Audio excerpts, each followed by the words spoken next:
तो धाकही राहिला नाही. कारण न्यायालय अशा पद्धतीनं जर निर्णय देत असेल आणि ज्याच्यामुळं देशातल्या अनुसूचित खऱ्या जातीमधल्या ज्या लोकांवर परिणाम पडत असेल, जे शेड्यूल कास्ट आहे त्या लोकांवर या निर्णयाचा जर प्रभाव पडत असेल तर त्याचा मोठा दुष्परिणाम येत्या काळात देशाला भोगावं लागेल.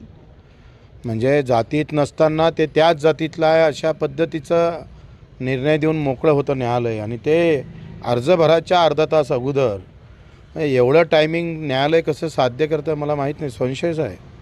जरूर अडसुळांनी वरच्या न्यायालयात गेलो पाहिजे, आम्हीसुद्धा त्यांच्यासोबत राहू. अडसूळ 3 विधानसभेवर त्यांनी दावा केलेला आहे. बडनेरा असेल, तिवसा आणि दर्यापूर 3 मतदारसंघांवर त्यांनी दावा केलेला आहे. कसं पाहता? तो त्यांचा युतीचा विषय आहे. आम्ही प्रहार आहे आणि प्रहार या बाबतीत काय बोलणार आहे. आम्ही तर पुऱ्या महाराष्ट्रावर दावा ठोकतो आहे.